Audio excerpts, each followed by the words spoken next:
Hi, hello, and welcome to a new episode of the Boy Time Podcast. I am your host, Jerry, and as always, I'm joined by Babby. Ah, Ah, yes, that was like half of the mom yeah, you combined podcast. it. Yeah, whoops. It's fine. I'm just not used to being on camera. The pressure is on, as it were. But we are here. We're back. This is not a Boy Time blueprint. We're back to regularly scheduled programming. As the title suggests, we are talking about Princess Mononoke. This is your first time seeing it, is that correct? Correct. Okay. I've seen like 2 or 3 Ghiblis. That was going to be my opening question: is which Yeah, ones I have haven't you seen too seen? much. Uh, Ponyo, Totoro, Spirited Away. I think Okay, that's it. that's a pretty good start. I feel hmm like. The Uh, basics. yeah, maybe we'll get into some more. We'll do more. Have you seen? So you haven't seen The Boy and the Heron, the one that came out a couple No. years ago? Okay, that one I do think that you should save for last, or at least get Okay. like a more. You need to see more of Miyazaki's stuff because it hmm feels more like a kind of culmination of all of his works put together. As it was supposed to be a swan song, and then he said, "Actually, no, I want to keep making Nah, movies." I'm still going. Even though I'm in my late 80s, I want to keep making movies.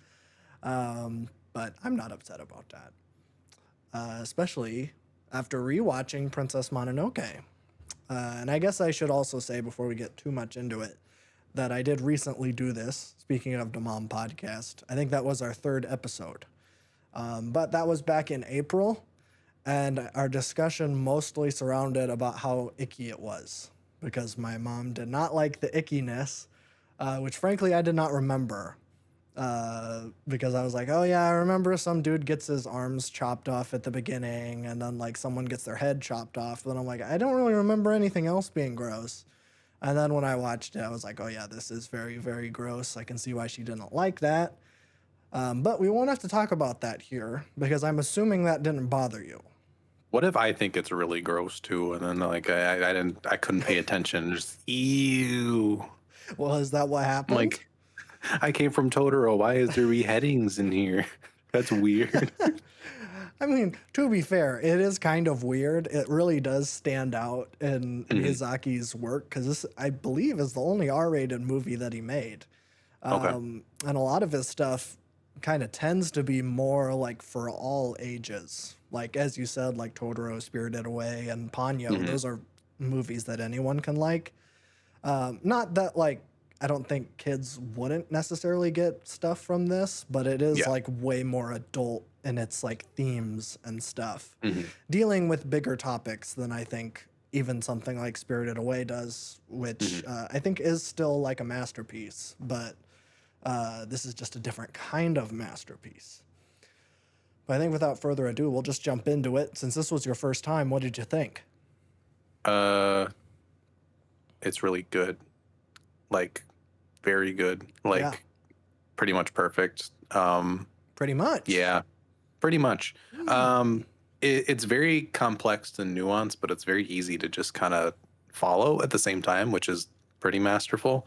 I was Yes. like, wow, this is 2 hours. I wasn't expecting it to be that long. Um, but I think it uses its runtime well. I feel like the story kind of zigzags and goes all over the place, but everything kind of connects and everything. The world feels expansive, but we're very like main character focused throughout the movie, but at the same time, like it all just kind of works. It's kind of magical how everything comes together. Yeah. Um, yeah, I do have it at a 4.5. I want to see it in the theater, and Mm, then I'll bump it up. That's that's my fair. because I want to be able to just focus in on the soundtrack and everything. Sometimes this house is a little chaotic when we're trying to watch Mm, movies. Critters running everywhere, so I want understood. to like just get in. But yeah, it's a phenomenal movie. It is. Yeah. And you'll have no problems seeing it in theaters. I don't know if Mhm. this is like an international thing, but at least here in the States, like Ghibli Fest is like every single year where it's just like, I feel like at least once a year they play it at most theaters. I don't remember if it's happened yet. I know that they're like just starting it because I'm getting notifications from Greg Marcus saying like, "Hey, get your passport," where you can see all of them uh, for like $30, which I'm like, that's actually a pretty Easy. good deal. Hmm. But the slate this year was like weird, where it did have like the big ones. Like every year they show like Totoro and Spirited Away and this, but then they showed like Grave of the Fireflies. I'm like, Mm. why would you Yeah. do that? Um, that's one that I will never ever rewatch, and I can't imagine like getting this for your kids and being like, well, I haven't seen this one, I but haven't it's seen this one. but it's with all these other ones, so let's just all go see Mhm. it and then just experience the brutalities of war with your 5-year-old. That might be a little bit intense. But you know, we're not going to talk about that. But I think I was very similar to you, where the first time I watched it, I rated it 4.5 stars. When I rewatched it this time, or this last time back in April or whatever, I bumped it up to 5 stars. And this time I kept it there. I don't really see myself changing it. I think that I don't want to say this is Miyazaki's masterpiece because he has many, in my humble opinion. But this is one of his perfect movies, I would say. And I think that the themes and stuff are very like relevant now. Not that they weren't relevant in the late '90s, but like it feels more like it feels timely or almost Mhm. timeless when you watch it because it's dealing with like these great grand themes where something like Howl's Moving Castle, which is one you have not seen, but that one is more targeted in that it is like addressing the Iraq War, where like the main bad guy is like clearly a figurehead for Bush, which is Mhm. funny. But maybe we'll get to that one because I haven't rewatched it in a You long probably will. time. Yeah. And I'm More, sure, please. yeah, and I'm sure you would have a lot to say about that. And I have not seen it in maybe 6 years, so Okay. I'm definitely down for a rewatch for that. But I like this movie a lot. I don't think we need to talk too much about the plot necessarily, because uh, I don't know. I don't want to say this is like something that everyone has seen. It does kind of feel like that. Like when Ghibli is brought up in conversation, like this movie is like Mhm. often brought up as like a must see, and it feels like anybody even tangentially related, like interested in animation, has seen it. But I think what's more important to discuss here are the themes of like what's going on under the surface, because this is like maybe his most pointed movie in terms of his messaging. This is like his most environmentally uh, focused one, I guess. I mean, that's always kind of an aspect, but this one is more like his manifesto, like stop, stop taking trees down or whatever. You know, that's like his thing, and maybe war is bad. But specifically this time, there was some things that I was kind of curious about, but I don't know. I want to keep it kind of open ended. Was there anything like specifically that you wanted to point out as being like super positive, or was there something that you didn't like about it? Um, so I did feel like I've seen this before because I think this is like one of the blueprints for modern animation. Like Yeah. you have the Last Airbender who tries to take this kind of factionalized thing, but in the end of that show, like I feel like it doesn't reach the grand conclusion that this reaches. Mm-mm. I don't think the protagonist is as strong as this one is in terms of like its message and what it's going for.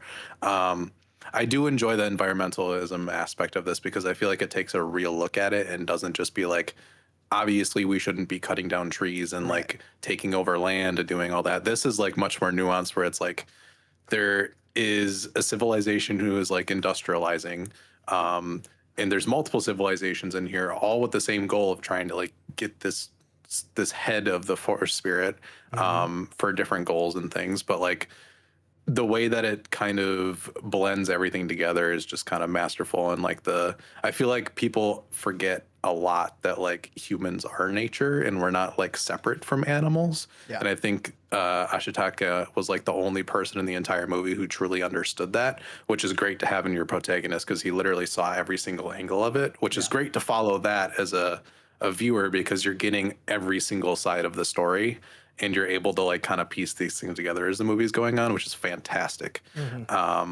I think there's a line at the end of the movie that seems like a throwaway line, but it was just like, damn, that's good writing. They're like, after this, the forest spirit like dies and like repopulates the area, Hmm. like the one idiot bozo, like whatever, the stupid men Oh guards or yeah. whatever, is like, oh, I didn't know the forest spirit grew the flower, like made the flowers grow. And I'm like, that's just such a simple line of like, humans are so disconnected from what nature does for us. Right. Like that perfectly sums up the entire messaging that they're going for, where we can sometimes be so alienated from those things, especially when like the shiny mechanization and everything is like from us and we're in our gated little areas. Like you can't go out and find true nature unless you like truly seek it out. So we're very disconnected from it. So I think Hmm. that was the strongest theme for me, is just like, damn, it's going through, it's weaving through all these different conflict areas and all the positives and negatives of human civilization and things, but also like animals, tribalism, Hmm. spirituality in terms of like the earth and nature. It's all blended masterfully in a way that's like very plain for you to see throughout of it. Like I love movies that are more abstract and they tackle these same themes. Yeah. But at the same time, I also love this because of how hard it is to simply lay out stuff like this. Yeah. I mean, I think this is like more effective than, something that is more straightforward, like the Lorax or something. But I mean, Right. like that's more like specifically geared towards children. What I Mhm. think like is so interesting about this is what you're saying is that like we are getting all of these different points of view, and Ashitaka is like it's like impressive like how he like maintains his neutrality and Mhm. like how he's willing to like put everybody like kind of on the same pedestal. And I'm not necessarily saying like whatever, like, oh, maybe we should forgive the people who are tearing down the Amazon or whatever. Right. But what I am saying is that like he's willing to like show forgiveness and like like put stock in people that they're going to make positive changes, where Mhm. it's like even after Lady Eboshi like murders the forest spirit, he still takes steps to like rescue her and make sure Yeah. that she makes it home okay, while like protecting everyone else. It's like this really noble end, and I think that like that's clearly where Miyazaki's head is, where he's like, Mhm. I feel like sometimes climate stuff, and this is coming from like a hippie guy, but like sometimes it like gets like too far where it's like all humans should die. Like the earth Right. is like, Yeah. I uh, am like completely anti that, and I'm so glad this movie didn't fall into that. yes. Yeah. Like that's a kind of line of thinking that I think is like more harmful than Mhm. like, Absolutely. I don't want to say it's more harmful than like actual like carbon whatevers, but it's like it's like oversimplifying the issue because like Yep. we can't just murder ourselves. I mean, Yeah. theoretically we could and probably will, but it's like that's not a reasonable course of action, is just to wipe Mhm. out all the humans and then Yeah. Earth We're will not an heal alien on itself. our own planet. We are Right. the planet still. We Like, are. yeah. We're not this evil parasite that's Right. like like just sucking resources. Like Mhm. we are doing what we are on this planet to do. Mhm. And like the problem is that we're just overdoing that. Like there's a Yeah. way to do it that's healthy and to maintain a healthy ecosystem.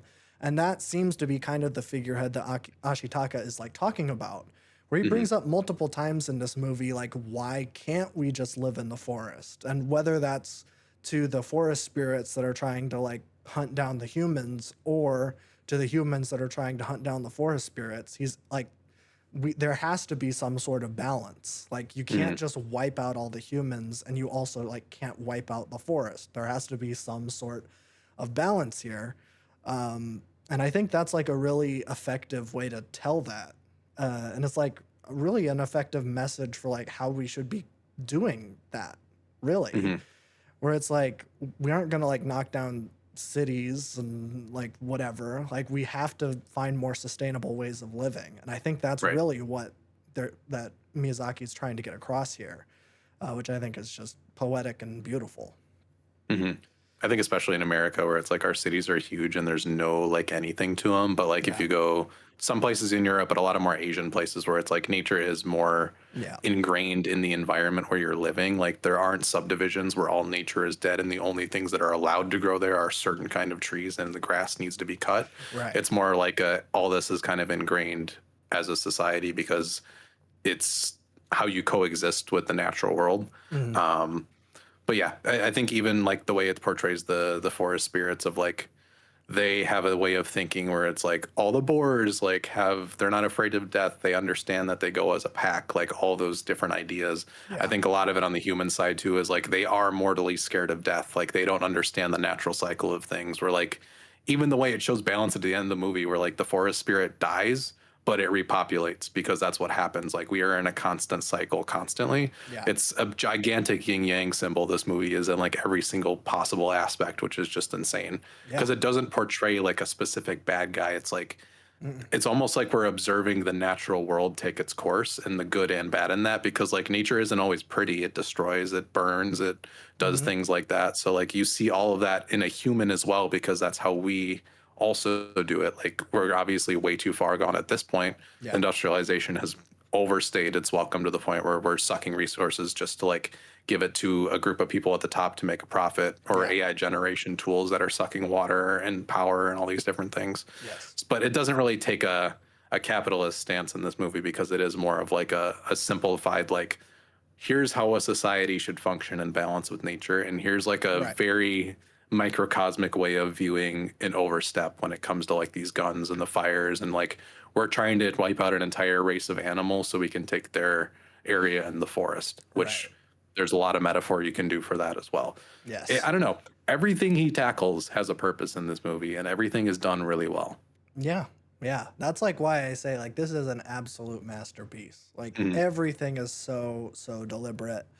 But even like going back to the ending and what you were saying about like life and death, like I think the forest spirit is like such an interesting figure in this movie because they like specifically like mention him multiple times as being like a spirit of life and death. Like he Mhm. does like more overtly like kill that like giant boar and the Yep. wolf.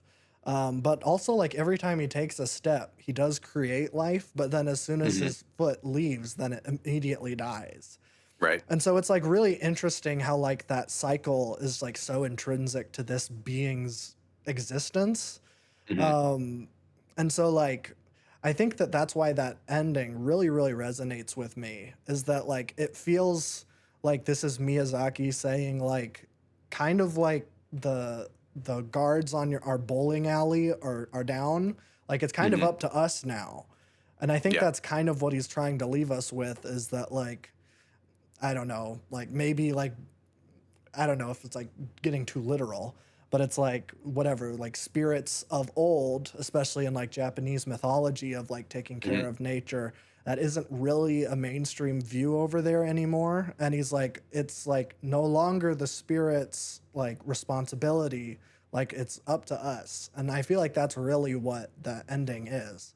Especially with like Lady Eboshi being like, we're going to make a better Iron Town, where it's like, Mhm. okay, that feels very deliberate of being like, we need to take more responsibility for what we're doing, which I love it. I think Mhm. it's just brilliant. Yeah, it's gorgeous. What was I gonna say? This movie's gorgeous, just like Yes. anime wise too. The freaking this forest spirit every time he takes a step, like that sequence is like masterful. I've never seen something like No. more beautifully portrayed in an animated movie, and it like makes its point so well. I know there's like a whole bunch of like uh the freaking like aesthetic things like the Yeah. freaking Bart Simpson edits, but for Miyazaki and Ghibli stuff. But it's like it truly is gorgeous when you just look at all the fine details and things. And all of the spirits and characters are just like so good. Every single Mhm. thing in this movie is just like gorgeous. I think the Japanese mythology, you can like do a lot of Native American mythology in terms of like spirits as Sure. well. So it's just interesting seeing the human connection between like very dispersed cultures and how we do view nature as this kind of it's a real tangible thing, but at the same time there is a spirituality to it because we come from the earth and all of that. which I think plays a really, really cool role in this movie as well. It feels very universal in that way, where it's like obviously it's Japan, you have the Yeah. samurai and all those kind of things, but it feels very, very universal. Um, I don't know, even the forest spirit having a human face in an animal body, like the whole thing's a yin yang, and Yeah. it's just like every little detail, and he makes it look so easy, which is just like the insane part. Like there's no point in this movie where I'm like he's trying too hard. No. It just works. It's so good. Yeah. Yeah. I think like the animation is just so dang beautiful. And Hmm. this is something that like my mom brought up that like I didn't necessarily like it didn't stick out to me as something that like I noticed, but then I like really paid attention to it on this rewatch. But she was just like the greens. There's so many Yes. like different shades of green and like the vibrancy of it. Like there is like really like you can tell there's like such a love of nature that was like Hmm. directing every single brushstroke. I think of like specifically when Ashitara leaves his like village in the beginning and is like starting his trek, and you see like the waving grass as he's like Yes. walking. I'm like, that is just so beautiful. And it's Hmm. like the way that he's able to illustrate. I mean, I know it isn't just him, but the way that his team is able to like illustrate this to like create these landscapes is like absolutely phenomenal. Where even Hmm.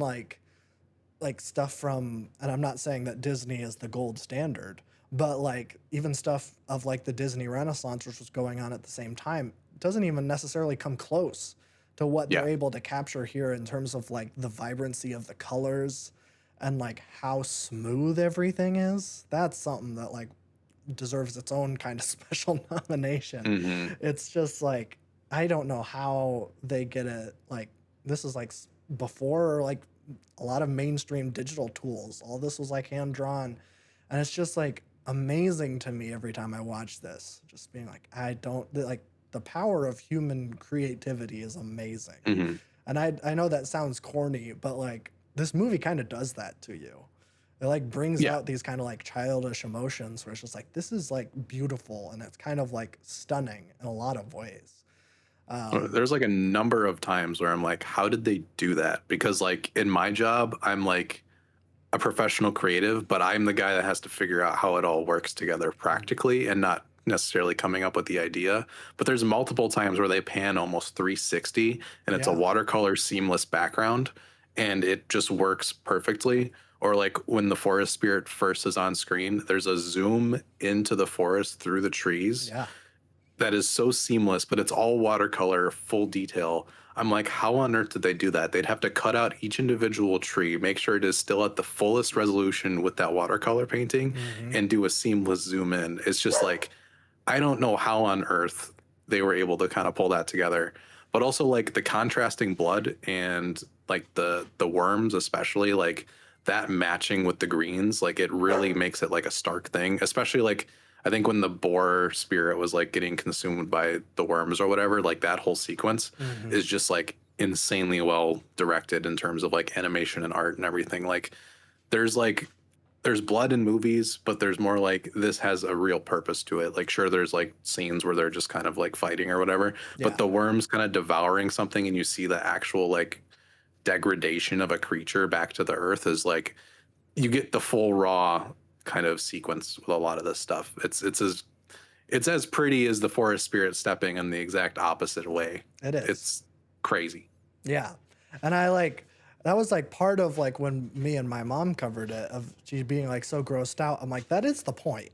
Like That that is is the point. very deliberately like we are supposed to be admiring the beauty and being like really Mhm. grossed and freaked out by like the hate that like manifests itself as this like these evil worms that like devour people whole. It's like Mhm. so like disturbing almost like watching, and I mean not that the boar was beautiful before, like I don't know why they needed to make his eyes look like that. But it's just like man when he was walking towards the lake, it's just like oh it's just so ominous, and then like the skins Mhm. of the boar that the people are hiding under, like that's just a frightening Yeah. image too. Like there's a lot of like visceral emotions that like the animation like gets Mhm. out of you, um, which is just I mean beautifully done. It's a masterpiece of animation. Yes. Uh, let's see. Should we talk about the voice cast? I Oh, don't I know. guess we could do that. Yeah, Did you watch the Japanese or the I did English? not. Okay. I watched the English. Yes. This is, I don't know if, I haven't gotten any flack for this online, but I always say go for the dubs with Ghibli Hmm. stuff. Um, Number one, so you can admire the animation and you don't have to read the Exactly. subtitles. Yep. But also because it seems like the like localization team really like tries to get like A-list talent for these for like the dubs. Like I Hmm. noticed like Billy Bob Thornton is playing, I think he's the guy with like the I forget what those types of shoes are, but they like look like little tables and he has like the Yeah. big like wart or something on his nose. Like that was Billy Bob Thornton and John DiMaggio is in it, Hmm. obviously, because he has one The voice, goat. and he is the goat. But like I think that like I and I feel like sometimes like when anime dub like that conversation is a thing, a lot of the time it's because like the dub is like significantly inferior to like Right. the local Japanese, like the actual language or whatever. Hmm. But like that isn't really a factor in Ghibli movies, and I feel like they always knock it out of the park. And Yeah. this is You're no not watching exception. some run of the mill anime where it's kind of No. like we don't have a budget to do this. Like watching Right. the dub, it's like it was seamless to the Japanese version. Like it felt like the movie was made with English voice actors. It Like does. that's how good the dubs are. Yeah. It's I can't believe it. That's what I will say.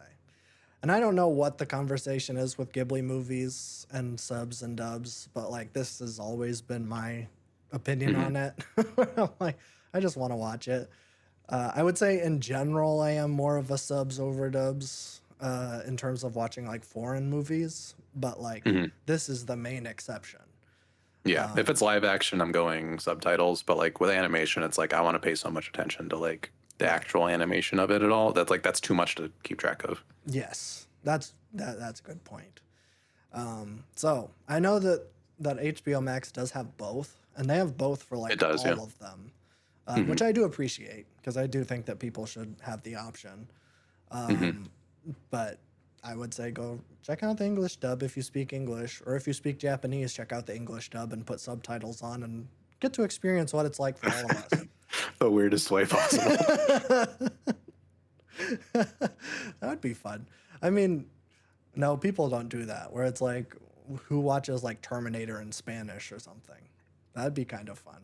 I always watched my SpongeBob movie DVD in French because that was the only other option besides English for some reason. Must have got a Canadian copy or something. Yeah, you must have. Was it funny?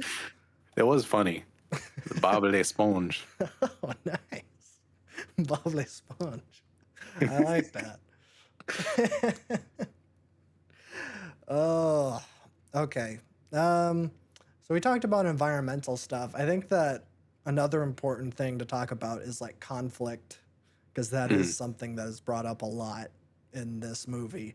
And I guess more generally in Miyazaki's work is that he is like, I think that I don't know like what his politics are, and I almost don't think that it even really matters. And I don't even know if he Mhm. even necessarily pays attention to politics. He almost seems like he's above them, not in like a bad way, but it seems Mhm. like he's more like environment first and like pacifism first, which is something that I respect. Like he has one ideal and he sticks to it. Mhm. Um, I do think that like sometimes like not that politics can necessarily muddy things, but like you can get like so wrapped up in identity politics for sure, where it feels like he's like kind of brushing that all aside and it's just like, let's not like make this a political allegory necessarily. Let's just like zoom out and talk about like big picture stuff, where it Mhm. really is like, it feels like this is like such a denunciation of war in general, where it's like this hatred and this like great evil is like directly linked to guns, where it's like that's what corrupts the spirits are Mhm. the steel balls that are launched out of the rifles. And that feels like not necessarily heavy-handed, but it is like pretty direct in that he's basically saying like this is kind of the root of all evil, is like these weapons of destruction. Hmm. Um, and like I don't know. I feel like there's like more layers to that than like I fully understand.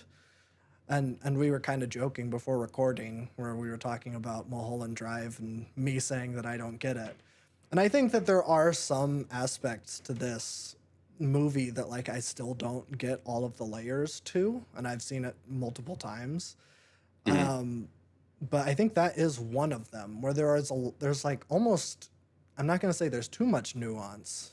It's just like I don't know if I've completely grasped all the nuances that he's trying to get across. Right.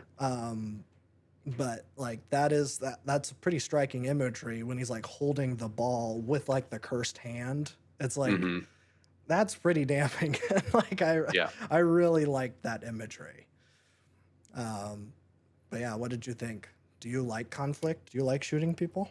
I love conflict. It's my Okay. favorite thing. Everybody has Yeah, their I mean thing. everything is inherently political, so there's obviously things in here. That's just how things work. Everybody has a some sort of a bias some way or the other, whether they know it or not. Sometimes the people without a like that say they're not the political have the most political takes. Sure. That's how it works. I think he does a really good job on this movie just because it's like we're showing industrialization, we're showing the positives of that with like their kind of like nicer community, like their workers still have long hours and it's like awful, but they're like Yeah. working towards a common cause and they understand that.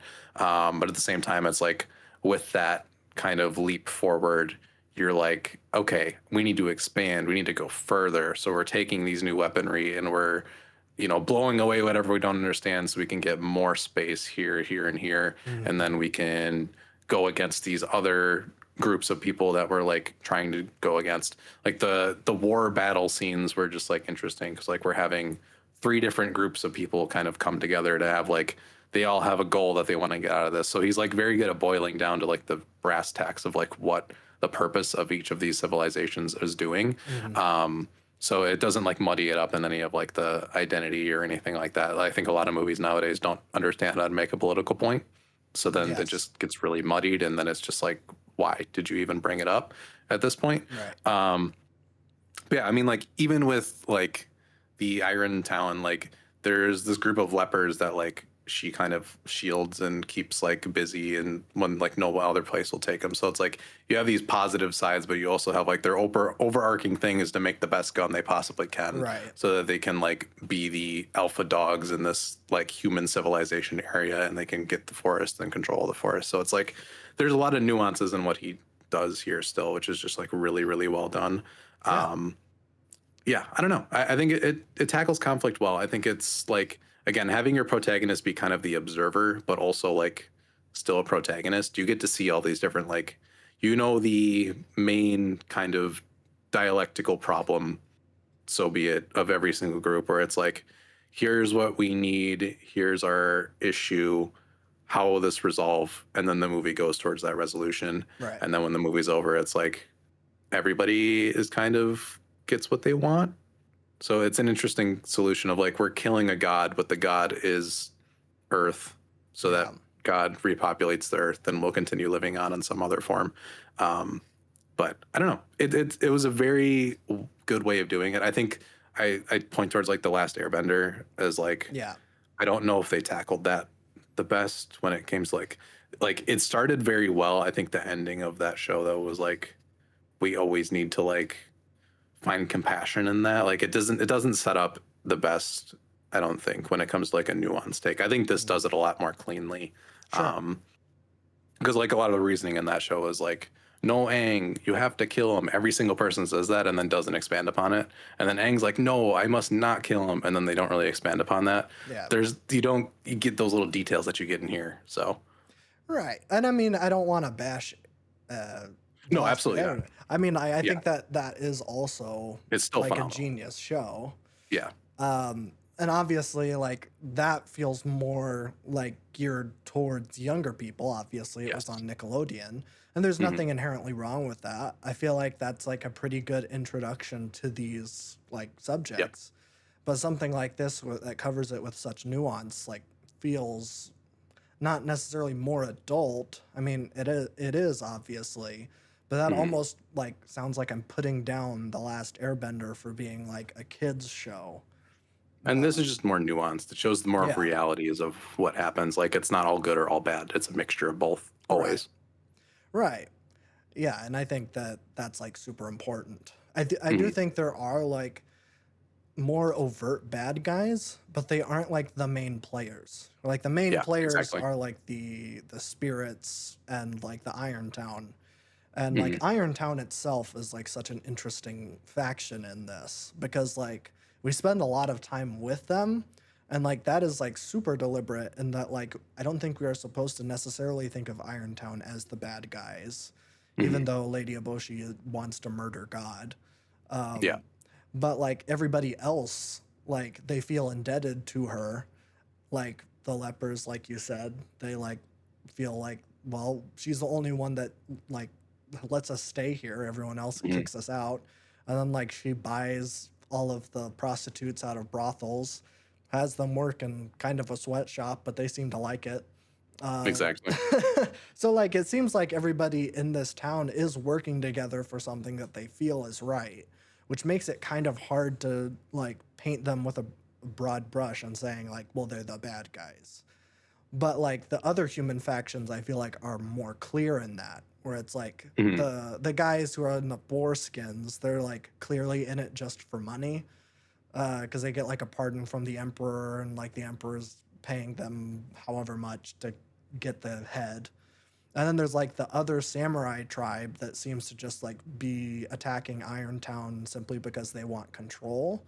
And it Mhm. feels like that's also something that he's being like, that is clearly wrong. And that is not saying that they deserve what they get, but it's like, these are unhealthy viewpoints if we're to like progress in like this future society that respects nature Mhm. as well as humanity. Like these are two things that are two concepts that are enemies of that civilization that Miyazaki kind of has in his mind. Mhm. Um, and so like I feel like that's like super important where it's like it feels like and again, I don't want to bash Last Airbender, but it's like the Fire Nation are the bad guys. Right. They're the Nazis that are trying to take over everywhere because they're a big Mhm. empire and they want to take over everybody. And it's like in real life, there aren't very many like groups of people that just want to destroy everybody and kill everybody for no reason. Mhm. Like most people want to do good. Most people aren't being like, I'm going to be an evil bad guy right now. And so like I think that that is kind of an important thing. But there are these like ideologies that Miyazaki is are saying is harmful. Mhm. The like greed. I feel like that's pretty much what it boils down to. Whether it's like being envious and wanting control of the iron or just wanting a bunch of cash. It's just all boils down to greed, which I feel like is a major theme here. Which I mean, yeah, when you look at conflict over and over and over again, it's mostly about land, which in turn Yeah, makes you, you know, cash. more rich, which makes you more influential, makes you blah blah blah. He does a good job of just boiling it down to that. Like it's Yeah, always about that. Um, I mean, yeah, he doesn't get into like class politics, but like at no. the same time, he is doing the correct like assumption of like when it comes to resources and that kind of thing. Like he is very correct on that. Yeah, So I think it's like it's a very like I'm focusing on this. I'm not going to muddy it with anything else, and I right. think that's like what makes it shine so much. But yeah, I mean, I don't know what else I really have in this. Like, it's funny how one of the lepers just like spits out like the life is suffering line, where it's like, okay, I'm guessing you're going for the Buddhist life is suffering line, where it's like Mm, it's not like oh edgy like my life sucks emo. It's like life is good and bad, and those things work together in tandem yeah, to create like how everything works where it's like sure the humans might be like going at each other's neck the entire time but like nature does that too like there's predators and oh prey yeah, like all these different things constantly all the time. And I think it portrays that really well. Yeah, just the gruesome scenes paired with the beautiful scenes, like all of that, like it's so good. it is. It's like it's very self-explanatory in a way where we're kind of just like talking about little details, but like you can get a lot just by like one watch of the movie because it is Mm. so like plain and clear. Yeah. Yeah. It's something that is like, and I think this is something that is maybe a bigger topic, but like, this is him like pretty far in his career. Like he's had like Mhm. major successes with Totoro. This was before Spirited Away. So he wasn't like completely like an international star or anything. But like he was a successful guy who made multiple movies and worked on a bunch of animes and stuff. Like the fact that it isn't like too overambitious or like overindulgent of like, well, I Mhm. need to tackle all these things. Like this is his like, I'm not gonna say it's like a manifesto necessarily, but it is like it's his most political movie, I would say. Even though I said whatever. Um, I will say like, but this is like he's trying to get like a lot of social issues out here. Mhm. Um, and it's like what's that movie called? It's like a movie, Emilio Estevez. It's a library movie. But basically, Emilio Estevez directed one movie, and like he was like he's a very like prolific activist guy. Like clearly cares a lot about like human rights issues. And so like when he made his movie, it was like everything, or it was like homelessness and like police brutality. And it was just like, okay, you need to kind Yep. of like streamline it, narrow it down, like cover one topic really, really well. And I feel Mhm. like that's kind of the most impressive thing about this movie is that he is Yep. swinging for like these great kind of global messages, but he isn't like getting bogged down necessarily with talking about all of the global issues that are facing Right. our collective species right now. Mhm. The fact that it is so focused and that he has that restraint in a way that maybe the studio or like he doesn't necessarily have any higher ups that would be like necessarily reining him in and being like, these are your Yeah. limitations. The fact that he's able to self regulate that is really, really impressive. And like, Mhm. kind of why I think he might be like one of the best directors of all time, if not the best. Because even like the best directors, they have their flops. Every director Yep. has their megalopolis. But, Exactly. but like, Miyazaki doesn't really have that. Like, and that's super impressive. Even Mhm. like The Boy and the Heron, which I know you haven't seen, but it is like kind of more over the top, like swinging for a lot of things. But again, it feels more streamlined. And that's like, Mhm. could have been his last movie. That's what he was trying to say. And it's like, it's so impressive that as an artist, he's able to rein himself in for this long. It's just like no one else has done that. And Mhm. I don't know. I have a lot of respect for the guy. Yeah. I think like most people politically get scared because like they think they need to tackle everything at once when they should Yeah. be focusing on very specific things and then going from there. Because oftentimes when you focus on that one thing and get like very familiarized with it, that branches out farther and farther and farther and Right. forms your own kind of like morals and what you think. Like I think nowadays we're kind of susceptible to just like we're seeing things constantly over and over and over and over again. We're always supposed to have like some sort of take or opinion on them, or like nobody just takes the time to slow down and actually learn. Right. Like, I think this. Why do I think this? Why do I need to dig into this? And then from there, like, it's very easy to kind of expand your view, and then you'll be like, okay, this is this, and it, putting that into like an art sense is even more difficult because you need to like get rid of things and make sure like this is the main focus. So like Mhm. yeah, that's incredibly impressive of just like here's the points we're tackling. I'm Right. going to throw all this other stuff out so it can't get misconstrued or nothing. Like this is what the message of the movie is and I think this is why this is so successful. Yeah. Everything fits in a tight little ball. Yes. No pun intended. Exactly. Yeah. I mean, I think that's like that was something I learned in like intro to like filmmaking at film school was like Mhm. a tip for like all great directors is like if you like think your movie is done, chop off 10 minutes. Yep. Like try to whittle down like what you have to the best stuff and Mhm. like that should be the finished product. And I feel like I wouldn't cut anything out of this movie. No. So I think he did it. It's like 2 hours and 15 minutes, and I think it's perfect. I wouldn't add any more, and I wouldn't add or cut anything out. Real. So, thank you. It'll be 5 stars, and you just see it in a theater. Yes, I hope your theater experience is great. I hope Greg has something funny to say. I hope so. I'll have to look it up. Last time I went there, he was talking about AI. Yeah, he was an anime character last time I saw him, and I didn't really like that much. You didn't? Didn't hit as much as the other ones. No, that's too bad. He'll get back on it. Everybody misses. Yeah. I mean, the one that he did this time, this is like such a local thing that nobody else will care about if you're not in the northern Midwest. But when I was there, he was like, he had this script and it was like clearly AI generated. And he's like, what is this? This doesn't sound like me. And then some guy off camera was like, it's AI. It's all the rage. And he was like, next time I'm going to write it.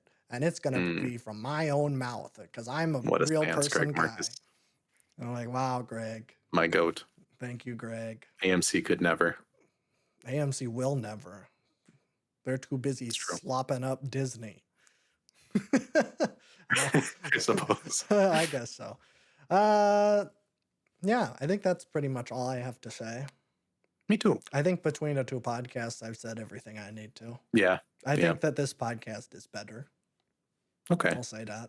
I think our this discussion episode specifically. Yeah. This episode was a better discussion of Princess Mononoke, which was kind of the point. I kind of was like, I should have came here and just complained about the blood the whole time. That would have been just funny. give you another taste of your own medicine. Like I need to cover this movie adequately. I will say, I'll give that other podcast some credit. Where like I tried to talk about Do the Right Thing like 2 or 3 times on this show, and I don't think I ever did a good job. But then like when we covered it on that show, like I think we actually did a pretty dang good job. Okay. So you win some, you lose some.